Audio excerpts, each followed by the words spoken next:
Example है। इस example को हम लोग टैली में हम लोग इसको एंट्री कराएंगे और देखेंगे कि एटलीस्ट हमको जब लास्ट में क्या हुआ, प्रॉफिट हुआ कि लॉस हुआ है। इसमें लोग देखेंगे पहला एग्जाम्पल है ना, उसमें दिखा रहा है कि आपको ये महावीर स्टार्टेड बिजनेस, जो बिजनेस को स्टार्ट किया उसका नाम महावीर है, वो 20 लाख शुरू किया है। दूसरा एंट्री है डिपॉजिट इनटू SBI बैंक में है, उन्हें 2 लाख रुपए बैंक में जमा कर दिया है। और जी ये 20 लाख रुपए से बिजनेस प्रारंभ किया हुआ है, ये 20 लाख है इसका। और यहाँ 2 लाख रुपए बैंक में जमा कर दिया है, 2 लाख बैंक में जमा कर दिया। और फिर कुछ गुड्स परचेज किया हुआ है, 30,000 का गुड्स परचेज किया हुआ है। और फिर उस गुड्स को 45,000 रुपये में सोल्ड आउट कर दिया है, बेच दिया है। और उसके बाद कुछ उसका एक्सपेंस है, खर्चे हैं, जैसे सैलरी, रेंट है, रेंट पेड किया 16,000 रुपये, वो लेकिन चेक द्वारा किया हुआ है। फिर जैसे जो 6 है, ये बिल्डिंग खरीदा है, 15 लाख रुपए का बिल्डिंग खरीदा हुआ है। फिर एक एंट्री और है, सैलरी पेड किया है 10,000 रुपये। अब ये इसी ट्रांजेक्शन को हम लोग टैली में एंट्री करेंगे और उसको देखेंगे कि एटलीस्ट हमको प्रॉफिट हुआ कि लॉस। तो यहाँ हम लोग टैली पहले से खुले हुए हैं, जब टैली ओपन करेंगे तो आपको टैली इस तरह से खुल जाएगा। जहाँ फिर उसको हम स्कैप कर लेंगे, यहाँ पे वर्किंग मोड पर आ जाते हैं, उस पर एंटर कर देंगे और ये ओपन हो जाएगा। तो सबसे पहले ना आपको, अगर उसमें पहले से कंपनी बनाए हुए हैं तो आप कंपनी को ओपन करेंगे। अगर नहीं बनाए हैं, कंपनी आपका नहीं बनाया, तो हम लोग क्रिएट कंपनी में चले जाएंगे। क्रिएट कंपनी में जाके पहले अपनी कंपनी बनाएंगे। कंपनी बनाने का मतलब है, जैसे इसके पहले जो एप्लीकेशन पढ़े हैं आप, वर्ड पढ़े हैं, एक्सेल पढ़े हैं, तो उसमें जो आप फाइल बनाते हैं कि नहीं, फाइल बनाने की प्रोसेस को ही यहाँ पे कंपनी बनाना कहते हैं। प्रोसेस वही है, बस उसका नाम चेंज हो गया है। तो यहाँ आएंगे हम लोग, यहाँ पे महावीर है, तो महावीर ही नाम का कोई भी है, कंपनी का नाम कुछ भी हो सकता है। महावीर कंपनी बना लेंगे और उसका यहाँ पे दे रहा है, उसका मेलिंग एड्रेस दे रहा है, सब भरना एक बार ना नेसेसरी नहीं है। इसमें केवल 2 फील्ड भरना नेसेसरी है, एक आपका कंपनी का नाम और दूसरे यहाँ पे कंट्री का नाम। हाँ, कंट्री भरेंगे और फिर उसका स्टेट भर देंगे आप। और यहाँ पे पिन कोड है, ये सब कोई जरूरी नहीं है, ये और सब भरना कोई जरूरी नहीं है। अगर ये आपका ओरिजिनल अगर फॉर्मेट रहेगा, मतलब ये जो हम लोग कॉपी किया हुआ है, ये टैली जो हम लोग सॉफ्टवेयर की कॉपी है, अगर ये आपका लाइसेंसी रहेगा तो इसमें डेट वर्क करेगा। जो लिखा है ना, financial year beginning from, book beginning from, ये डेट है। जब आपका लाइसेंसी रहेगा, वो मतलब आपने परचेज किया हुआ है, तभी वो वर्क करता है डेट, नहीं तो डेट नहीं वर्क करता। इसलिए आप डेट को चेंज नहीं करेंगे, है ना। पढ़ने के लिए आपको डेट की चेंज करने की जरूरत नहीं है, तो वहाँ पर कोई जरूरत नहीं है भरना। आगे ये सब है, ये जो सिक्योरिटी कंट्रोल है, यहाँ अगर भर देंगे तो आपका जो टैली जैसे फाइल खोलते हैं तो पासवर्ड मांगता है, उसी तरह से यहाँ पे कंपनी ओपन होने के पहले आपसे पासवर्ड मांगेगा। तो ये पासवर्ड अगर आप दे देंगे तो रहेगा, नहीं देंगे तो आप नहीं। अब यहाँ जो नीचे है सब आपका सेटिंग है, वो आपको जो कैश है, जो आपका कैश हो, क्या रुपया है कि डॉलर है, क्या है, उसके बारे में बता रहा है ये। और इधर जो दिखा रहा है ना, डेसिमल प्लेस में जो पैसे में कितने आपका डेसिमल प्लेस, जैसे आपका 50 पैसा होगा, उसमें 2 अंक होगा, 5 और 0, इसलिए वो डेसिमल में 2 दिखा रहा है। यहाँ पे उसका नाम पैसा है वो दिखा रहा है। इसको हम एक्सेप्ट कर लें, एक्सेप्ट करें तो हमारा महावीर नामक कंपनी आपका बन जाएगा। जब हम एंटर कर देंगे एक्सेप्ट होगा। ये देखिए यहाँ आप आ गया महावीर कंपनी, कंपनी का नाम आ गया। अब हम लोग यहाँ पे जाएंगे, एक कंपनी हमारी बन गई, तो हमारे पास जो प्रॉब्लम है, इस प्रॉब्लम को हम लोग यहाँ पे सॉल्व करेंगे, है ना। ये प्रॉब्लम है, इसको सॉल्व करेंगे। ये जो ये अकाउंटिंग है, ये क्या है, किसी कंपनी का ये 1 महीने का उसका ट्रांजेक्शन है, इसको बोला जाता है रोजनामचा है। उसके रोज प्रक्रिया होगी कि नहीं, तो इसमें यहाँ डेट लिखा रहेगा, जनवरी 1, जनवरी 2, 3, ऐसे कुछ डेट लिखा रहेगा। तो डेट बाय डे उसका ट्रांजेक्शन है, उसी ट्रांजेक्शन को हम लोग टैली के अंदर एंट्री करेंगे। तो एंट्री करने के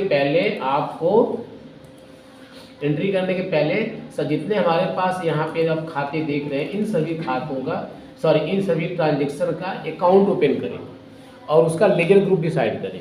उसको डिसाइड करने के लिए आप यहाँ आ जाएंगे और अपने कंपनी में आ जाएंगे, अपना कंपनी ओपन कर लेंगे या नया बना लेंगे। फिर यहाँ इसमें 3 पार्ट है, मास्टर है, ट्रांजेक्शन है और ये रिपोर्ट है। तो यहाँ जाकर रिपोर्ट चेक करेंगे तो देखेंगे इस कंपनी का कोई, महावीर कंपनी का कोई रिपोर्ट नहीं दिखा रहा है, सब 0 दिखा रहा है, कोई अमाउंट नहीं दिखा रहा है। तो अभी हम क्योंकि इसमें कुछ काम किए ही नहीं है ना। अभी क्या हुआ है, अभी तक सिर्फ कंपनी का फीता कटा हुआ है, सिर्फ ओपनिंग हुआ है ना। ओपनिंग कर लिए आप। अब उसमें आप बिजनेस को शुरू करने के लिए उसका हर एक का अकाउंट खोलेंगे। यहाँ आएंगे तो आप कहाँ जाएंगे, पहले मास्टर्स में जाएंगे। मास्टर्स में आपको मिलेगा अकाउंट और ग्रुप मिलेगा ये सब। वहाँ आप लेजर में आ जाएंगे, लेजर क्रिएट करना है, लेजर करेंगे। इसमें 3 पार्ट है। लेजर बना है देखने के लिए डिस्प्ले करते हैं। ऑलरेडी टैली हमको 2 लेजर बना कर देता है। उसके बाद ये अल्टर है, कोई अगर गलत हो जाता है तो यहाँ से उसको आप दोबारा से चेंज कर सकते हैं या उसको डिलीट भी कर सकते हैं। नया बनाना है तो क्रिएट करेंगे। तो हम लोग जब नया बनाएंगे तो अपने एग्जाम्पल को देखेंगे। एग्जाम्पल पे लिखा हुआ है ये महावीर कंपनी है ना। तो महावीर स्टार्टेड कंपनी है तो यहाँ पे 2 खाते बनेंगे, एक महावीर का बनेगा और एक कैश का बनेगा। तो यहाँ आएंगे हम लोग, यहाँ पे एक बनेंगे महावीर का अकाउंट बनेंगे, महावीर अकाउंट जी हाँ, महावीर अकाउंट बनाएंगे। और फिर इसका जो ग्रुप होगा, जो भी बिजनेस को प्रारंभ करता है तो ग्रुप क्या होता है, कैपिटल होता है। यहाँ ऑलरेडी बाय डिफॉल्ट कैपिटल है, अगर नहीं रहेगा तो यहाँ से आप फिल्टर करके सेलेक्ट कर लीजिएगा।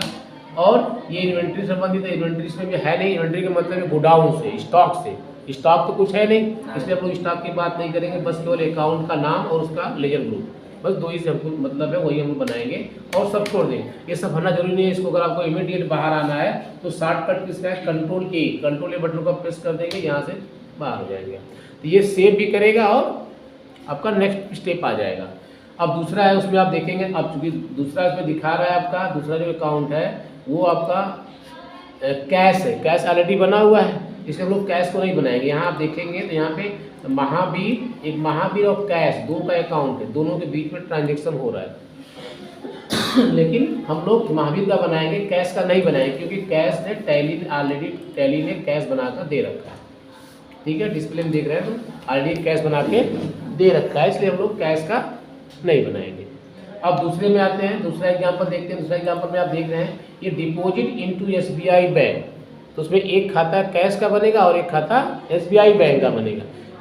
कैश का ऑलरेडी बना है, इसलिए उसका नहीं बनाएंगे, सीधा हम लोग कैश का बनाएंगे। यहाँ से आ जाएंगे कैश का बनाएंगे, बैंक का बनाएंगे या कैश? सॉरी हाँ, बैंक है या कैश का, तो बैंक का बना, कैश का बना है, सीधे हम लोग बैंक बनाएंगे। यहाँ आएंगे एसबीआई बैंक अकाउंट। ठीक है, इसका जो कोई भी बैंक हो, चाहे एसबीआई बैंक हो, चाहे आपका केवल बैंक लिखा हो, चाहे आपका एचडीएफसी बैंक हो, कोई भी एनी बैंक है, सबका जो अकाउंट ग्रुप होगा वो बैंक होगा। तो इसमें आप फिल्टर करने के लिए उसका पहला कैरेक्टर जब प्रेस करेंगे ना बी, अपने आप देखिए बैंक वहाँ फिल्टर हो जाएगा। तो 20 से जितने अकाउंट ग्रुप होंगे सब फिल्टर हो जाएंगे। जो आपको चाहिए उसको आप सेलेक्ट करके एंटर कर देंगे। सेलेक्ट किया और उसको एंटर कर दिया, ये इसका ग्रुप। अब यहाँ पे जो डिटेल भर पूछ रहा है, ये जिसका बैंक का खाता है ना उसके बारे में डिटेल पूछ रहा है। ये जो आपका बैंक एसबीआई में अकाउंट खुलवाए हैं उसका होल्डर कौन है, मतलब उसको किसके नाम से खाता खुला है ना, अकाउंट होल्डर क्या है, अकाउंट नंबर क्या है, आईएफएससी कोड क्या है, बैंक का नाम क्या है, ब्रांच क्या है, सब लिखा हुआ है। तो ये सब भरना जरूरी नहीं है, ये आपका ऑप्शनल है, वॉलंटरी है ना, आप भर भी सकते हैं, नहीं भी नेसेसरी नहीं है। नेसेसरी इसमें केवल 2 होता है, एक आपका मतलब अभी के लिए सिर्फ 2 है। एक है आपका खाते का नाम और उसका लेजर ग्रुप, जिसको अंडर बोलते। तो यही आपको ध्यान रखना है और सब जरूरत नहीं है। यहाँ कंट्रोल ए करके आप सेव और एग्जिट कर जाएंगे आगे यहाँ पे। फिर उसके बाद यहाँ देख रहे हैं जो सेकंड हो गया। अब थर्ड पर आते हैं, परचेज है और for purchase goods from Ganesh है। तो यहाँ गणेश भी देखिए, यहाँ पे परचेज भी अकाउंट है ना, गणेश भी है और यहाँ पे कैश भी है। तो जब हमारा नगद परचेजिंग होती है, जब हम लोग नगद क्रय खरीदेंगे तो उसमें कभी भी वेंडर का नाम नहीं लिखेंगे, सप्लायर का नाम नहीं लिखेंगे। तो यहाँ पे सप्लायर की जरूरत नहीं है, परचेज का बनाएंगे और कैश का बनाएंगे। कैश का इसलिए नहीं बनाएंगे, कैश का ऑलरेडी बना हुआ है। हम लोग यहाँ आ जाएंगे, सिर्फ परचेज का बनाएंगे, परचेज अकाउंट बनाएंगे। और परचेज का जो लेजर ग्रुप होगा वो परचेज का परचेज ही होता है। तो कुछ चीज़ें कॉमन है, उसको आपको माइंड में अपने सेट कर लीजिए कॉमन के लिए। ये इन्वेंट्री पूछ रहा है, अभी इन्वेंट्री हम लोग नहीं कर रहे हैं, इन्वेंट्री को नो कर दीजिएगा। ठीक है, तो ये हमारा बन गया। अब इसमें दूसरा पार्ट कैश का नहीं बनाएंगे क्योंकि कैश का ऑलरेडी हमारे पास है। अब आ जाते हैं सोल्ड में, सोल्ड गुड्स टू सुरेश। यहाँ पे देखिए सेम वही फैसला है ना, फॉर कैश मतलब नगद। इसको अगर हिंदी में कन्वर्ट करेंगे इस सेंटेंस को, इसका मतलब हो जाएगा कि सुरेश को 45,000 का नगद माल बेचा। तो जब नगद माल बेचा तो यहाँ भी उसकी ज़रूरत नहीं है, हमें सुरेश की भी ज़रूरत है, क्योंकि नगद होता है मतलब कैश हमको मिल गया। जब कैश मिल गया तो हम लोग सेल का बनाएंगे और कैश का बनाएंगे। कैश का ग्रुप इसलिए नहीं, कैश का अकाउंट इसलिए नहीं खोलेंगे, कैश का खुला हुआ है, क्योंकि एक अकाउंट पर एक ही बार खुलता है। यहाँ सेल का बना लेंगे, सेल अकाउंट। सेल का जैसे जिस तरह से परचेज का परचेज होता है उससे सेल का सेल होता है, ठीक है। यहाँ भी इन्वेंट्री को भी आप नो रखेंगे और जितने भी हैं सब आपको कोई जरूरत नहीं है आगे। अब यहाँ पर दूसरा अगर देखते हैं, यहाँ देखिए पेड रेंट है, रेंट दिया गया है ना। कंपनी ने जहाँ पे कंपनी स्टेबल है उसका वो रेंट दे रहा है। ओवरी भी कोई कुछ और भी रेंट होता है, गोदाम का रेंट दे रहा हो, मतलब वो एक रेंट पेमेंट कर रहा है। वो कुछ भी हो सकता है गोदाम का हो सकता है जहाँ कंपनी स्टेबल हो वहाँ का दे रहा हो, या कोई और ऑफिस के लिए यूज किया हो वहाँ दे रहा हो। तो जहाँ का भी दे रहा है मतलब रेंट दे रहा है। तो यहाँ आ जाएंगे हम लोग, अब रेंट का करेंगे। रेंट का आपका आएगा अकाउंट में, आप आएंगे रेंट कर देंगे, रेंट अकाउंट। और इसका जो ग्रुप होगा ये आपका जो रेंट है ये कंपनी के अंदर है ना, मतलब प्रोडक्शन के समय होता है, उसके बाद दिया जाता है। इसलिए इसका जो ग्रुप होगा ना ये एक्सपेंस है, लेकिन इनडायरेक्ट एक्सपेंस होगा। हाँ, ये इनडायरेक्ट। तो एक्सपेंस दो होता है, एक डायरेक्ट और एक इनडायरेक्ट। डायरेक्ट कब होगा? जब कोई एक्सपेंस हो, ऐसा कंपनी का एक्सपेंस हो जो कंपनी से बाहर होता हो या प्रोडक्शन के पहले होता हो। जैसे एग्जाम्पल प्रोडक्शन के बाद क्या है, जैसे आप गुड्स खरीदने जा रहे हैं तो आप जो गुड्स जब आप मान लीजिए कहीं बॉम्बे से खरीद कर ला रहे हो या कहीं दूसरे सिटी से ला रहे हैं, तो वहाँ से आपके सिटी तक आने का भाड़ा तो चाहिए कि नहीं चाहिए उसको, है ना।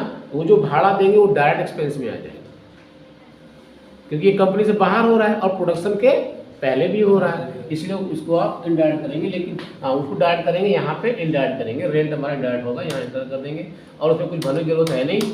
आप सिंपल इसको आप कंट्रोल लेकर के बाहर आ जाएंगे। दूसरा आपका खर्चे आप देख रहे हैं। अच्छा, इसमें आप देखिए जो दूसरा इसका जो ग्रुप है ये दिखा रहा है ये जो चेक द्वारा पेमेंट हुआ है। चेक द्वारा पेमेंट मतलब एक तरफ तो रेंट दिया है और कहाँ से दिया है उठा के पैसा, बैंक से दिया है। तो बैंक ऑलरेडी बन गया है, इसलिए यहाँ पे बैंक का नहीं बनाएंगे। अब इसमें देखिए बॉट बिल्डिंग खरीद रहा है और पैसा दे रहा है। बिल्डिंग खरीदा और पैसा पेमेंट कर दिया, तो इसमें आपका दो होगा, एक बिल्डिंग और एक कैश होगा। तो कैश का तो बनाएंगे नहीं क्योंकि कैश का बना हुआ है, सेम वही प्रोसेस है। यहाँ आ जाएंगे कोई बिल्डिंग कर देंगे, बिल्डिंग अकाउंट। ये जो बिल्डिंग है, बिल्डिंग आपके कंपनी के लिए खरीदा गया है, रहने के लिए नहीं। जो आपका ऐसा कोई संपत्ति या ऐसा एसेट्स जो आपको कंपनी को चलाने में मदद करता हो, है ना। मतलब ऐसा नहीं है कि आप जो है कि कोई ऐसा वस्तु खरीदे हैं या कोई ऐसा एसेट्स खरीदे हैं जो आप घर पे ले जाकर यूज कर रहे हो। जैसे ये कंप्यूटर है, इस कंप्यूटर को अगर आप कंपनी के ऑफिस में लगाएंगे तो ये कंपनी का एसेट्स माना जाएगा। यही कंप्यूटर अगर आप घर पे ले जा करके अगर यूज करते हैं, घर पे मतलब पढ़ने के लिए या ऐसे यूज के लिए, तो वो कंपनी के एसेट्स में शामिल नहीं होगा, ठीक है। मतलब ऐसा कोई संपत्ति हो जिससे बिजनेस को रन कराने में वो मदद करता हो। जैसे बिल्डिंग हो गया, फर्नीचर हो गया, कंपनी का फर्नीचर, कंपनी का कंप्यूटर हो गया, ये सब सारी चीज़ें क्या होगी, कंपनी की संपत्ति होती है। इसको कहते हैं फिक्स असेट्स। इसका जो होगा ये फिक्स असेट्स है ना। असेट्स दो तरह का होता है, एक करंट और एक फिक्स। करंट का मतलब होता है हार्ड कैश। अभी हम लोग जब दिखा रहे थे नहीं रिपोर्टिंग में, तो करंट असेट्स में दिखा रहा था कैश को, और फिक्स असेट्स को आपको जो भी बिल्डिंग है तो फिक्स असेट्स में दिखाएगा।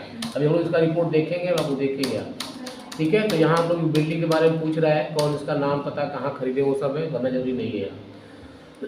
यहाँ अगर चेक करेंगे देखिए हमारा सब बन गया ना, यहाँ पे बिल्डिंग बन गया, ठीक है। और कैश का ऑलरेडी सिस्टम बनाया था महावीर का उन्होंने, ये आपका वो पर्सन है जो बिजनेस को शुरू किया हुआ है।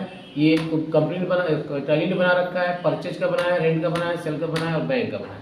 अब अभी तक तो हमारा क्या हुआ, अब हमारा बैंक में खाता खुल गया है। अब इस खाते के अंदर जाकर के आप ट्रांजेक्शन करेंगे, लेन देन करेंगे।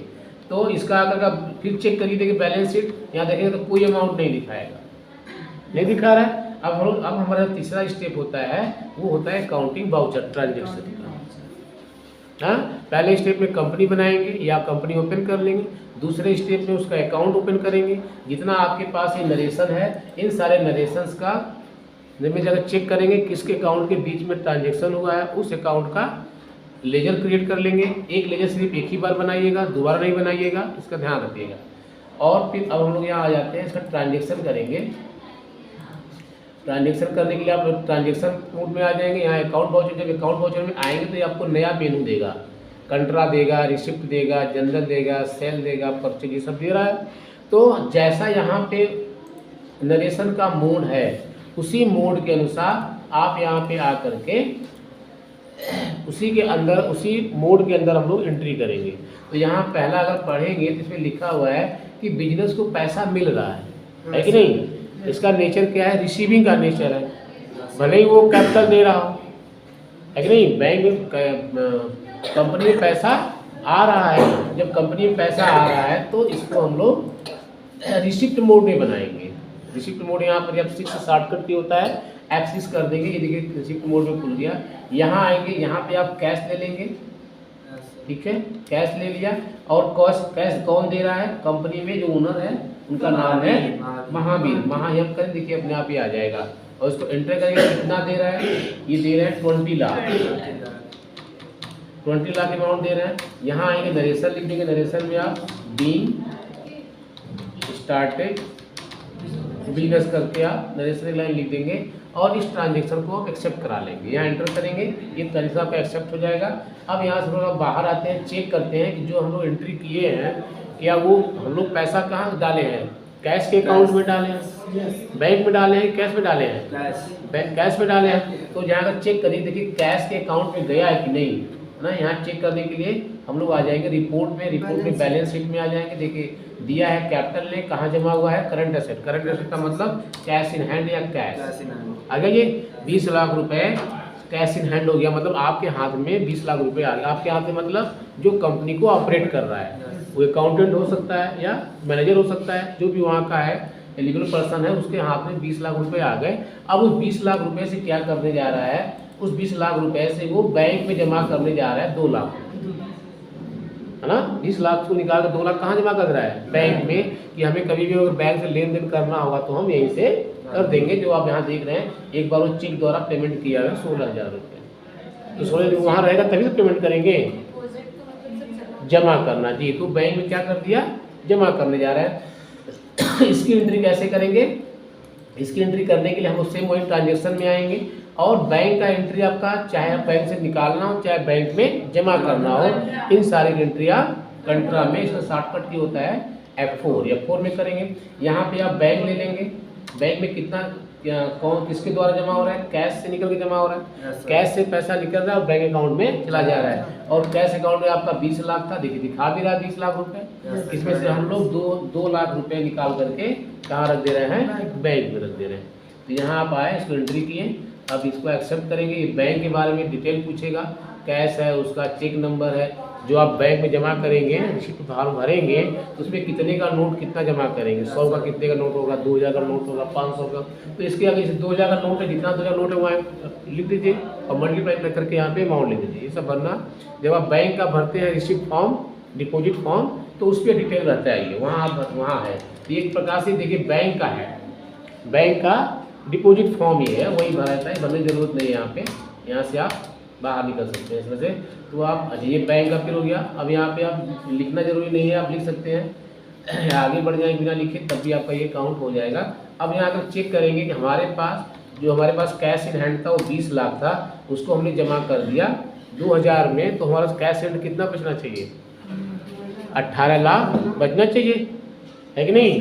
20 लाख था, 2 लाख बैंक में जमा, 18 लाख देखिए आगे 18 लाख है ना। 18 लाख रुपए हमारे पास में है, मतलब वो कंपनी के अथॉरिटी पर्सन के पास है। और 2 लाख रुपए कहाँ जमा है, बैंक में जमा है। किस बैंक में जमा है, SBI बैंक में जमा है। क्लियर। अब हम लोग उसी पैसे से, हमारे पास जो पैसा आ गया है, इसी पैसे से हम लोग गुड्स खरीदेंगे। 30,000 का सामान खरीद कर दुकान में रखेंगे, बिजनेस में रखेंगे। तो यहाँ पर आ जाएंगे, फिर परचेज करेंगे, यहाँ ट्रांजेक्शन में फिर आ जाएंगे आप। और यहाँ पर परचेज हो रहा है तो आप परचेज में आ जाइएगा, है ना। ये परचेज में आ जाएंगे। यहाँ पे जो सप्लाई, जो आप जो पर्ची काटते कि नहीं, पर्ची काटने में जो रसीद ना आप रसीद करते हैं, तो रसीद का नंबर लिखना है, जरूरी नहीं है। यहाँ से आप बिना लिखे बाहर का डेट डाल सकते हैं। यहाँ पे पार्टी का नाम नहीं रहेगा, क्यों नहीं रहेगा, क्योंकि नगद है, नगद है तो पार्टी से मतलब है नहीं, तो पार्टी का नाम नहीं रहेगा। ये आपका यहाँ परचेज ले लीजिएगा, देखिए परचेज अगर नहीं लेगा तो इसको हम लोग जनरल में कर देंगे जाकर। परचेज का बना है नहीं, हाँ जाने यहाँ से एंट्री नहीं करेंगे वो एंट्री तब जब इन्वेंट्री को ऑन करेंगे तब वो ऑन होता है, हाँ तो फिर इन्वेंट्री वहाँ पे ऑन नहीं है इसलिए वहाँ पे नहीं आएगा। अगर आपको देखना है तो यहाँ चले जाइएगा ट्रांजेक्शन में, जो लेजर है लेजर में आप अल्टर जाइएगा, अल्टर में जाकर के जो ये परचेज है इस परचेज अकाउंट को उसको आप इनका इन्वेंट्री ना ऑन कर दीजिएगा, इन्वेंट्री यस कर दीजिएगा, ठीक है। तो फिर यहाँ पे ट्रांजेक्शन करेंगे, अभी ट्रांजेक्शन में आ जाएंगे दोबारा से और परचेज में आ जाएंगे, यहाँ पे कैश ले लेंगे और इस कैश का डिटेल भर देंगे। यहाँ पे देखिए परचेज आ गया आप, है ना। तो इन्वेंट्री को अगर ऑफ किए रहेंगे तो परचेज यहाँ नहीं होगा। अब यहाँ पे नेम ऑफ आइटम पूछेगा, तो नेम ऑफ आइटम में कुछ अभी नाम का है नहीं, यहाँ फिर आप परचेज ले लीजिए, यही प्रॉब्लम करेगा ना। यहाँ इसकी एंट्री को यहाँ भी नहीं करिए, जब हम लोग इन्वेंट्री का पार्ट पढ़ेंगे तब यहाँ मैं बताऊँगा कैसे करेंगे ना। इसकी एंट्री को हम लोग जाकर के सिंपल सा कर देंगे, जनरल में कर दीजिएगा ना, यहाँ आ जाएगा जनरल में कर दीजिएगा, या रिसीप्ट में भी इसको आप पेमेंट में भी कर सकते हैं, क्योंकि पैसा दिया जा रहा है तो पेमेंट मोड में भी कर सकते हैं और जनरल में भी कर सकते हैं। देखिए हम पेमेंट में आएंगे तो वहाँ भी हो जाएगा, क्योंकि इसका जो नेचर पेमेंट का ही है, जब आप सामान कंपनी खरीदे तो पेमेंट करेगा, तो नेचर क्या होगा पेमेंट का होगा, तो पेमेंट मोड में भी कर सकते हैं। यहाँ आएंगे आप कैश ले लेंगे और क्या होगा परचेज किए हैं, परचेज का ये लीजिएगा अकाउंट, यहाँ करेंगे वो नेम ऑफ आइटम पूछ रहे भरने की जरूरत नहीं है, यहाँ सॉरी यहाँ पे अमाउंट भर दीजिएगा, 30,000 खरीदा 30,000 यहाँ पर डाल दीजिएगा, 30,000 कर दिया और आप इंडिया लिस्ट हो गया और यहाँ पर एक्सेप्ट कर लेंगे। अब आपके पास जो पैसा है यहाँ पर चेक करेंगे देखेंगे तो आपको बताएगा कि आपके पास ना जो असेट्स था ये, हाँ अभी आपका 20 लाख था, 20 लाख में से 2 लाख बैंक में जमा कर दिया और उसी 20 लाख जो 18 लाख बच गया था उसमें 30,000 कहाँ कर दिया, अपने सामान खरीद लिया। जो सामान खरीद लिया गुड्स खरीद लिया तो वो 17,70,000 बच, 30,000 इसमें से कहाँ चला गया, परचेजिंग में चला गया। सही है हमारा। इसको अगर चेक करेंगे कि वहाँ पे गया है कि नहीं गया है, देखिए यहाँ पे परचेज का दिखा रहा है, यहाँ दिखाएगा प्रॉफिट लॉस में दिखा रहा है परचेज में 30,000 रुपये, है ना। तो पैसा कहाँ जा रहा है कैसे जा रहा है सब दिख रहा है आपको साफ साफ, ठीक है। अब उसके बाद दूसरा एक्टिविटी देखते हैं। यहाँ पे दूसरा में है कि सोल्ड किया, बेचा हुआ है, 45,000 रुपया उन्होंने सामान बेच दिया, 30,000 खरीदा और अच्छा उसको 50,000 में यहाँ पर बेच दिया। यहाँ आ जाएंगे हम लोग अकाउंट में आ जाएंगे। अब इसको जो आपका ये अब पेमेंट है, यहाँ पेमेंट किया, अब यहाँ रिसिप्ट में आप करिएगा, सेल वाले को रिसिप्ट में कर सकते हैं, रिसिप्ट में करिएगा। यहाँ अकाउंट में कैश लीजिए, कैश मिला है, किसके रूप में मिला है, सेल के रूप में मिला है, कितना मिला है, 45,000 मिला है, वहाँ लिखा था एग्जाम्पल 45,000 यहाँ डाल देंगे, उसको एंटर कर लेंगे, ठीक है। अब अगर बैलेंस चेक करेंगे, यहाँ पे बैलेंस चेक करेंगे तो आपको दिखा रहा है, ये देखिए कैपिटल जो 20 लाख रुपए दिया था, है ना, इसमें अभी आपका क्या हो गया, ये 20,15,000 रुपये हो गए, उसमें 18,15,000 आपका कैश हो गया और बैंक में ये पैसा बढ़ क्यों गया, क्योंकि आपने 45,000 का माल खरीद लिया है। अब जाकर के आप देखिए आपको प्रॉफिट हो रहा है कि लॉस हो रहा है। आपने परचेज किया 30,000 किया था, सेल कर दिया 45,000 का, उसका डिफरेंट निकल गया 15,000, यही 15,000 का क्या हो गया, नेट प्रॉफिट हो गया, सही है। अब इसमें से हम लोग उसको रेंट जमा देने जा रहे हैं, ठीक है। जो अगला एंट्री है, अगला एंट्री क्या है इसमें, ये रेंट पे किया लेकिन बैंक द्वारा पेमेंट चेक द्वारा किया है, तो हमारा जो बैंक में पैसा है 2 लाख रुपए ना, वहाँ से कम होना चाहिए, तभी आपकी एंट्री सही होगी। तो आप चले जाएंगे ट्रांजेक्शन में आ जाएंगे, ट्रांजेक्शन अकाउंट वाउचर में आ जाएंगे, यहाँ आप पेमेंट करेंगे, पेमेंट हो रहा है, ये सैलरी दिया पेमेंट हो रहा है, यहाँ से हो रहा है, बैंक से हो रहा है ना। आप कैश मत करिएगा, नहीं तो आपका हिसाब गड़बड़ हो जाएगा। यहाँ किसके रूप में दे रहे हैं, रेंट के रूप में दे रहे हैं, रेंट दे दिया, कितना दे रहे हैं, 16,000 रुपये दे रहे हैं, 16,000 रुपये, तो आपका 2 लाख में 16,000 क्या हो जाएगा अभी देखिए यहाँ दिखा भी रहा है। अब बैंक में कितना बचा, 1,84,000 बचा, दिख रहा है क्लियर। और यहाँ पे रेंट में कितना आ गया, 16,000, यही आप लिख सकते हैं रिपोर्ट, वहाँ देखने की जरूरत ये आपको दिखाता रहेगा। हाँ जो आप एंट्री कर रहे हो पैसा कहाँ से निकल के कहाँ जा रहा है, दिख रहा है आपको, ठीक है। दूसरी एंट्री यहाँ पे एक और, उसको भी देख लेते हैं, साथ में खत्म करते हैं। ये बॉट बिल्डिंग है, बिल्डिंग खरीदा 15 लाख का, तो इसके पास देख रहे हैं कि ऑलरेडी अमाउंट है, यहाँ बिल्डिंग खरीदा पेमेंट में ही होगा, है ना। यहाँ जाएंगे कैश दे रहे हैं, कैश से दे रहे हैं पैसा, क्या खरीद रहे हैं, 18 लाख रुपए है, 18,15,000, इसमें हम लोग 15 लाख का बिल्डिंग खरीद रहे हैं, बिल्डिंग खरीदा और इसका अमाउंट जो पेड किया 15 लाख कर दिया, 1 2 3 4 5 15 लाख जमा कर दिया। अब देखिए इसमें कितना बचा अकाउंट में कैश में, 3,15,000, 18 लाख था 3,15 लाख हो गया ये, इसको आपने इधर कर लिया। फिर एक और आप पेमेंट कर रहे हैं, उसको भी साथ में कर लेते हैं, पेड सैलरी 10,000 सैलरी पेमेंट कर रहे हैं, इसको भी साथ में कर लेते हैं। फिर जो आप पेमेंट के यहाँ पे क्या कैश पेमेंट कर रहे हैं, क्या दे रहे हैं, सैलरी दे रहे हैं, सैलरी का बनाए नहीं सर, सैलरी नहीं बनाए बनाया। नहीं।